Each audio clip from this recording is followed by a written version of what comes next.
El gángster estadounidense más famoso, Al Capone, se convirtió en jefe de la mafia a los 26 años. Logró someter a toda la policía y a los políticos de Chicago y convirtió la ciudad en la capital criminal de los Estados Unidos. Fue el líder de la mafia en los años de la ley seca. Precisamente en ese tiempo, creó un verdadero imperio criminal y se convirtió en uno de los delincuentes más ricos del mundo. El comercio ilegal de alcohol le trajo millones de dólares. La prensa seguía cada paso de Capone y los estadounidenses comunes lo consideraban un Robin Hood moderno que luchaba contra un gobierno malvado. Irónicamente, el amor popular hacia él murió el día de San Valentín, cuando organizó tal masacre que en un instante pasó de héroe a un despiadado monstruo y asesino. Pero, ¿cómo empezó su camino el futuro rey del mundo criminal? ¿Qué arruinó al antaño todopoderoso gángster? ¿Por qué delitos esta figura icónica de la historia americana terminó en la prisión más estricta, Alcatraz? ¿Dónde quedaron todas sus riquezas? Alfonso Gabriel Capone, conocido como Cara Cortada, nació el 17 de enero de 1899 en Brooklyn, un suburbio de Nueva York, en una familia de inmigrantes italianos respetuosos de la ley. Su padre era barbero y su madre costurera. Tuvieron 9 hijos, y 2 de los hermanos de Capone, Ralph y Frank, más tarde también se convirtieron en miembros de la mafia de Chicago. Desde la infancia, Alfonso tenía un carácter explosivo. Cuando estudiaba en 6º grado, fue expulsado de la escuela por pelearse con un maestro. Como resultado, nunca terminó sus estudios, y su nueva escuela se convirtió en la calle, donde para sobrevivir había que saber pelear. Los hijos de los inmigrantes italianos pronto se unieron en una auténtica banda que intimidaba a los chicos irlandeses que vivían en el barrio vecino. Durante un tiempo, Alfonso intentó encontrar un trabajo legal. Atendió un mostrador en una confitería, colocó bolos en un local de boliche y más tarde consiguió trabajo en una imprenta cortando cartón para cajas. Todo cambió cuando el muchacho cumplió 16 años. En 1915, se atrevió a entrar en uno de los clubes donde se reunían los gángsteres. Allí conoció a Johnny Torrio, un mafioso neoyorquino, quien tomó al muchacho para realizar pequeños encargos, como entregar a los jefes el dinero de los corredores de apuestas. Pero poco a poco comenzaron a confiarle tareas más serias. Muy pronto, la simple recaudación se convirtió en un auténtico chantaje. Alfonso recogía pagos de bares y burdeles. Lo ayudaba su capacidad de contar rápido y sin errores. Como bonificación, tenía acceso a los servicios de prostitutas, algo que más tarde jugaría un papel trágico en su destino. Cuando Capone creció, su jefe lo colocó como portero en el bar de su amigo Frankie Yale. Fue en ese bar donde, a los 18 años, Al Capone recibió su bautismo de fuego y con él, las famosas cicatrices en la cara. Una noche, otro gángster local, Frank Galluccio, entró en el establecimiento con su hermana. El portero le hizo a la muchacha un comentario indecente, lo que enfureció a su hermano. Él rompió una botella contra la mesa y le abrió la cara de un tajo. Desde entonces, a Alfonso se le pegó el apodo de Cara Cortada, que él detestaba profundamente. En el futuro, siempre intentaba esconder su cicatriz y, en todas las fotografías, giraba el rostro hacia la derecha, además de contar a los reporteros que recibió la herida en los frentes de la Primera Guerra Mundial, aunque en realidad nunca sirvió. A los 19 años, la carrera del joven mafioso casi terminó.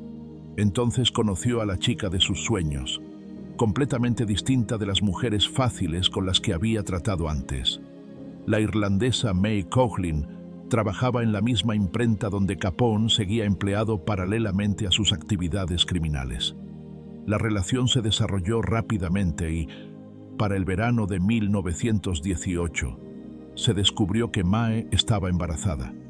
Como hombre honesto, Al estaba dispuesto a casarse, pero la madre de Mae se oponía categóricamente. Solo después del nacimiento del niño permitió que se celebrara la boda. Sin embargo, según las leyes estadounidenses, el novio era menor de edad. Aún no había cumplido los 21 años, por lo que necesitaba el permiso de sus padres. El padre de Capone dio su bendición para el matrimonio, pero con la condición de que su hijo abandonara las actividades ilegales y encontrara un trabajo decente. Entonces Al consiguió empleo como contador y vivió una vida normal durante 2 años. En 1920, su padre murió repentinamente y el ejemplar hombre de familia tuvo que recordar de nuevo sus viejas conexiones. Su viejo conocido, Johnny Torrio, quien para ese momento se había mudado a Chicago, invitó a su antiguo ayudante a unirse a la banda de Big Jim, el líder de la mafia italiana, propietario de una enorme red de burdeles en la ciudad. En uno de esos establecimientos, Torrio colocó a Capone como empleado. Precisamente en Chicago, que en ese tiempo era la capital gángster de Estados Unidos, comenzó el ascenso hacia la fama del gángster más conocido del mundo. Su carrera allí también comenzó con el puesto de portero en un burdel. En ese momento, Capone tenía apenas 20 años, pero pronto ascendió a administrador y terminó dirigiendo un nuevo burdel que transformó en un prestigioso establecimiento llamado Four Deuce.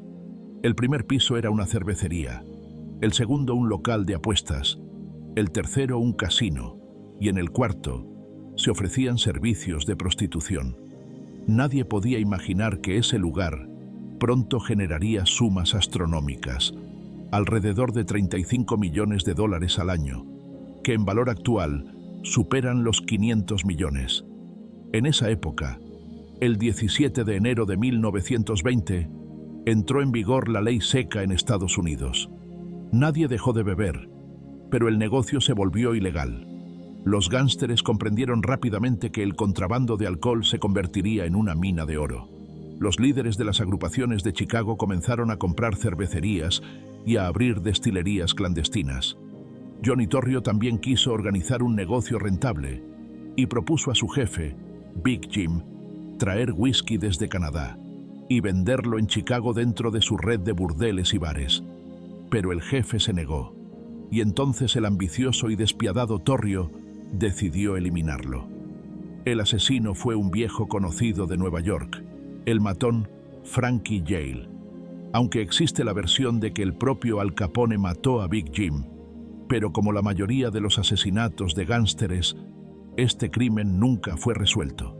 Después del asesinato del jefe, Torrio tomó el control. En garajes y trastiendas comenzaron a instalar alambiques y organizar almacenes. 1 litro de alcohol costaba no más de 10 centavos, pero se vendía por 8 o incluso $10 en bares clandestinos. Los establecimientos estaban disfrazados como farmacias, tabaquerías, comedores y hasta papelerías. El whisky se servía en tazas de té o en pequeñas cantimploras fáciles de esconder en los bolsillos. Por todo Chicago, según diversas fuentes, había entre 7.000 y 30.000 bares clandestinos, todos bajo control de los gánsteres. Muy pronto los italianos se toparon con competidores, los irlandeses. En noviembre de 1924, Torrio asesinó al jefe irlandés O'Banion, lo que desató una guerra abierta por el control del mercado del alcohol. Los gánsteres se mataban sin piedad. En un par de años, unas 700 personas habían muerto en los sangrientos enfrentamientos. En enero de 1925, los irlandeses intentaron eliminar al propio Capone. Ametrallaron su coche y mataron al conductor, pero el mafioso salió con vida de milagro. Después de este atentado, Capone encargó un Cadillac blindado con cristales a prueba de balas, que en el futuro le salvaría más de una vez. Las puertas y ventanas tenían pequeñas troneras. La ventana trasera podía bajarse para disparar. Por una compuerta en el suelo se arrojaban clavos, y el escape del coche tenía un dispositivo que generaba una cortina de humo para facilitar la huida. Un par de semanas después del atentado contra Capone, los irlandeses atacaron a su jefe, Johnny Torrio. Cuando el italiano salió de su coche frente a su casa, abrieron fuego contra él. El chofer de Torrio resultó herido y él mismo cayó con heridas de bala en el pecho. Entonces uno de los gánsteres se acercó para darle el tiro de gracia, pero su revólver falló. Torrio sobrevivió, pero quedó tan asustado por lo ocurrido que decidió retirarse de los negocios y regresar a Italia. Fue entonces cuando Al Capone ocupó el puesto vacante de líder de la mafia de Chicago. Para ese momento, Capone tenía 26 años y recibió bajo su mando a más de 1000 hombres. El control oculto de la ciudad lo ejercía desde su cuartel general en el Hotel Hawthorne, donde ocupaba un piso entero. Cada entrada estaba custodiada por un guarda armado y las ventanas estaban protegidas con cristales antibalas. La mafia italiana tenía bajo control a la policía y a los periodistas. Capone sobornaba a jueces, alcaldes y políticos, incluso a congresistas. Si alguien de sus subordinados actuaba por cuenta propia, de inmediato tenía problemas. Al mismo tiempo, ante la opinión pública, Al Capone intentaba crear una imagen de hombre de negocios respetable que se preocupaba por el bienestar de sus conciudadanos. Vestía de forma elegante, con trajes caros hechos a medida, fumaba puros importados, socializaba con celebridades y aparecía en las primeras planas de los periódicos. En 1930 incluso apareció en la portada de la revista Time, aunque los periodistas insinuaban que el rey de Chicago estaba ligado al crimen organizado. Capone respondía evasivamente, asegurando que solo hacía negocios y entregando tarjetas de visita de comerciante de muebles. En Chicago hay mucha violencia, pero no proviene de mí ni de mis subordinados. ¿Saben por qué? Porque no es bueno para el negocio. Para legalizar sus ingresos, Capone ideó blanquear dinero mediante negocios legales. Creó una red de lavanderías a través de las cuales pasaban enormes beneficios procedentes del alcohol ilegal. Era casi imposible comprobar cuántos clientes reales tenían estos establecimientos, por lo que el dinero se podía inflar fácilmente. El dinero fluía a raudales. Además de burdeles, casinos y el contrabando de alcohol, otro negocio rentable era el racket. Primero los gánsteres intimidaban a los propietarios y luego les ofrecían protección por grandes sumas de dinero. Negarse podía costarles el negocio o incluso la vida. Las autoridades sabían perfectamente de qué vivía el principal criminal de Chicago, pero sin pruebas directas no podían encarcelarlo. Oficialmente, el jefe de la mafia no poseía nada. Todas sus mansiones estaban registradas a nombre de otras personas, y él ni siquiera tenía una cuenta bancaria. Esto le permitía no esconderse y disfrutar de la atención de la prensa. Una vez, por orden de Capone, sus hombres secuestraron al músico de jazz Fats Waller. Lo atraparon en la calle, le apuntaron con una pistola, lo metieron en un coche y se lo llevaron al Hotel Hawthorne, donde Capone celebraba su cumpleaños. Obligaron al músico a tocar el piano, como si su vida dependiera de ello. Lo dejaron libre 3 días después, no sin antes pagarle un generoso honorario de varios miles de dólares. Para ese momento, Capone ya encabezaba todo un sindicato mafioso. El consejo directivo incluía a 12 personas, entre ellas su hermano Ralph, encargado del alcohol, los burdeles y el juego. A disposición personal del jefe había varios decenas de guardaespaldas, sirvientes, choferes, peluqueros, camareros y médicos. Su fortuna rondaba los 100 millones de dólares, que hoy serían unos 15.000 millones. Sin embargo, su vida despreocupada se veía constantemente amenazada por competidores. Por la cabeza de Capone se ofrecía una gran recompensa. Los rivales incluso intentaron sobornar al chef de uno de los restaurantes que Capone frecuentaba para que pusiera cianuro en su sopa. Pero el cocinero se mostró incorruptible y avisó al propio Capone del intento de asesinato. El mafioso envió a sus hombres, y para la noche sus enemigos ya estaban muertos. En 1926, el nuevo líder de los irlandeses, Jaime Wise, organizó un ataque cuidadosamente planificado contra Capone. Su cuartel general fue literalmente acribillado con disparos de pistolas automáticas y ametralladoras Thompson, que ya se habían convertido en un símbolo de las guerras entre bandas. El guardaespaldas de Capone resultó herido, pero el jefe logró esconderse bajo una mesa y salió ileso. Su venganza fue rápida.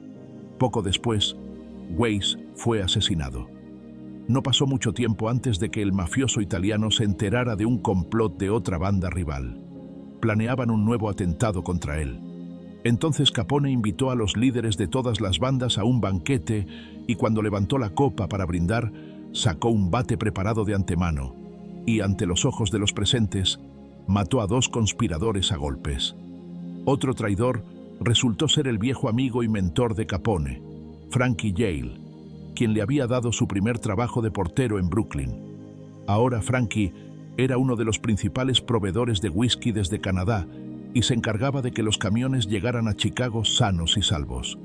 Sin embargo, en la primavera de 1927, los camiones empezaron a desaparecer antes siquiera de salir de Brooklyn.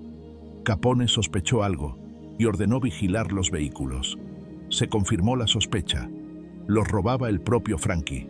El traidor fue eliminado. A Yale lo acribillaron en plena calle con ametralladoras. Además de asesinatos, comenzaron a utilizar bombas contra los competidores.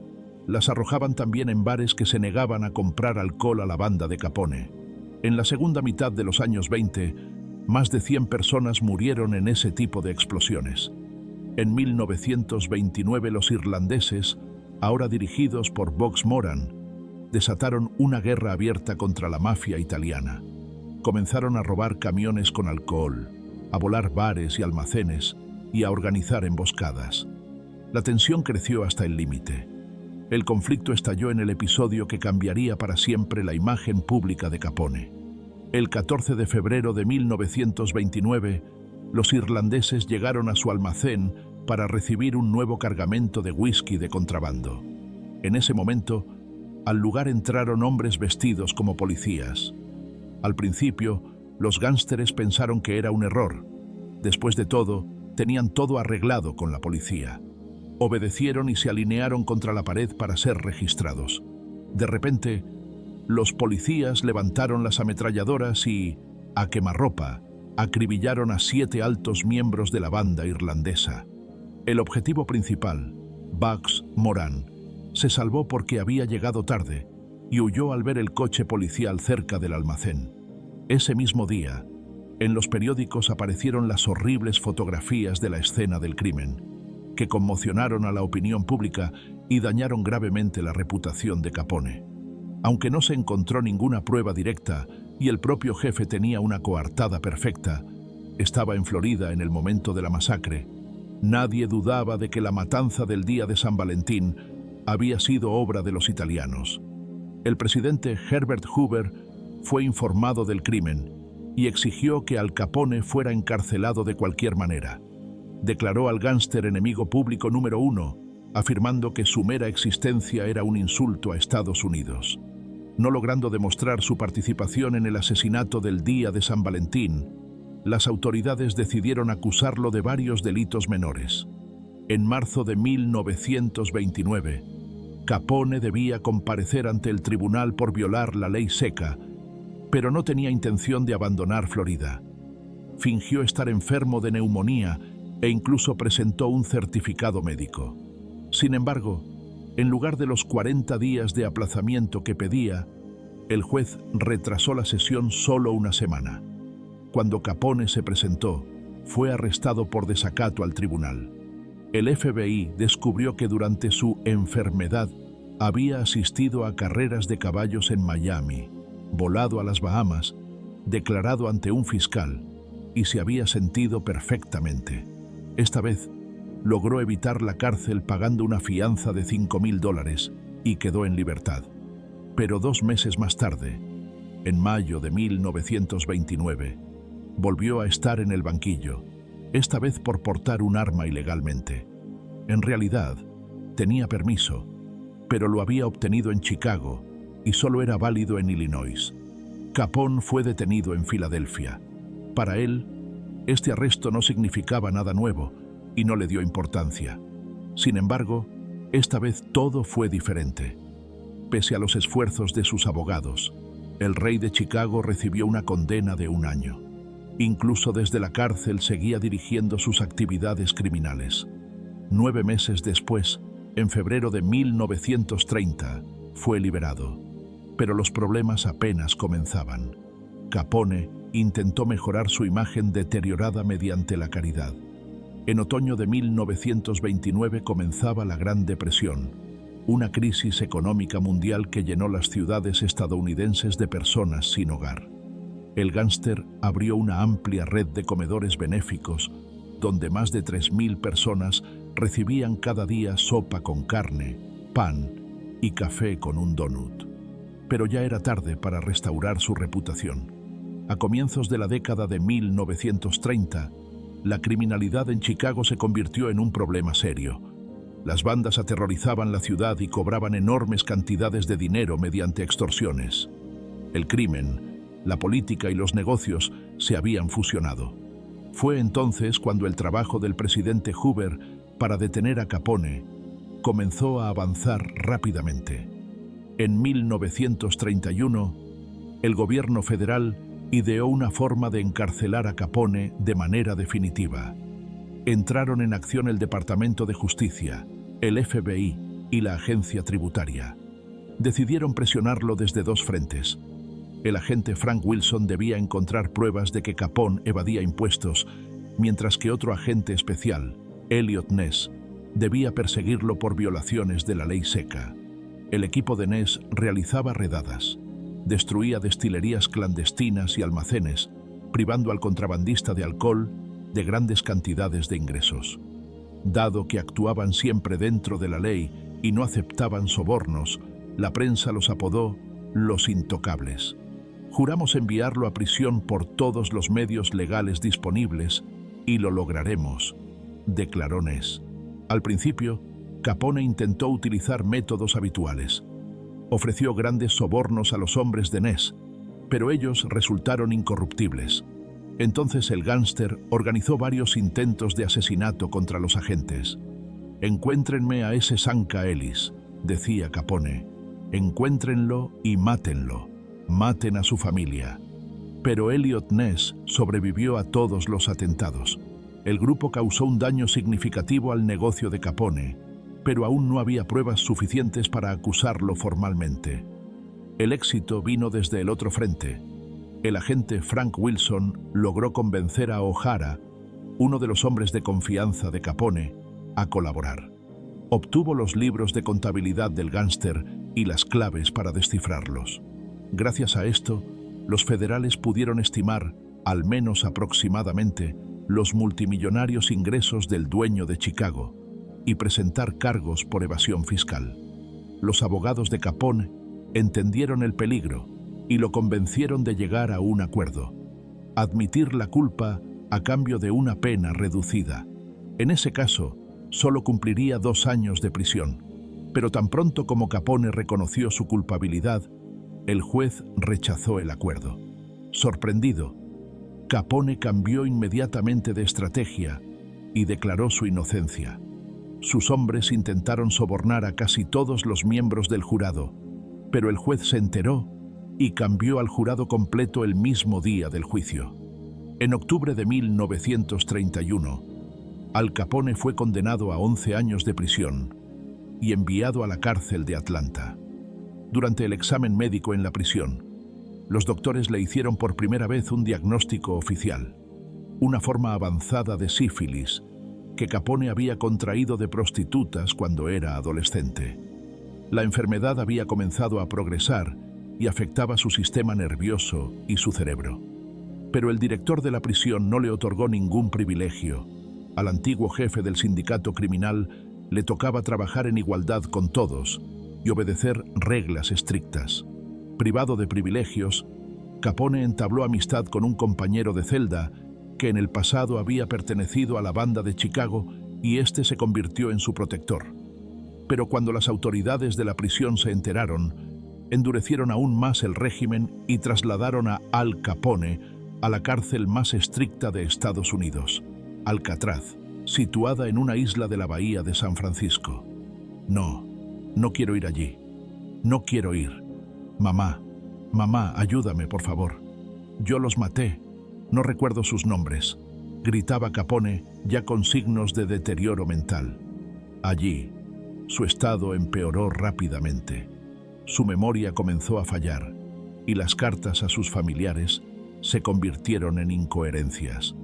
En 1936 sufrió un intento de asesinato, no por sus crímenes, sino por negarse a participar en un motín de presos. Fue apuñalado en la espalda con un arma improvisada y enviado a la enfermería de la prisión. Debido a su estado de salud, su condena fue reducida y el 6 de enero de 1939 fue puesto en libertad. Salió de la cárcel completamente enfermo, con la mente deteriorada. Los psiquiatras determinaron que su capacidad mental había retrocedido al nivel de un niño de 12 años. Durante algún tiempo, viejos amigos aún lo visitaban, pero pronto su esposa Mae dejó de permitir visitas. El exjefe mafioso hablaba con personas que habían muerto hace años, principalmente con aquellos a quienes él mismo había ordenado matar. Sus órganos, dañados por la sífilis, comenzaron a fallar uno tras otro. A comienzos de 1947, Al Capone sufrió un derrame cerebral. Días después, el médico diagnosticó una neumonía, y un día más tarde, su corazón dejó de latir. El despiadado líder de la mafia y asesino frío murió a los 48 años, no por una bala de sus rivales, sino tranquilamente, rodeado de su familia, habiendo perdido casi por completo la razón. Aún hoy circulan leyendas de que dejó enormes riquezas ocultas, pero nadie sabe dónde escondió sus millones, y él mismo, tras salir de prisión, no podía recordarlo. Se pasaba horas caminando por el terreno de su mansión con una pala, intentando encontrar sacos de dinero enterrados.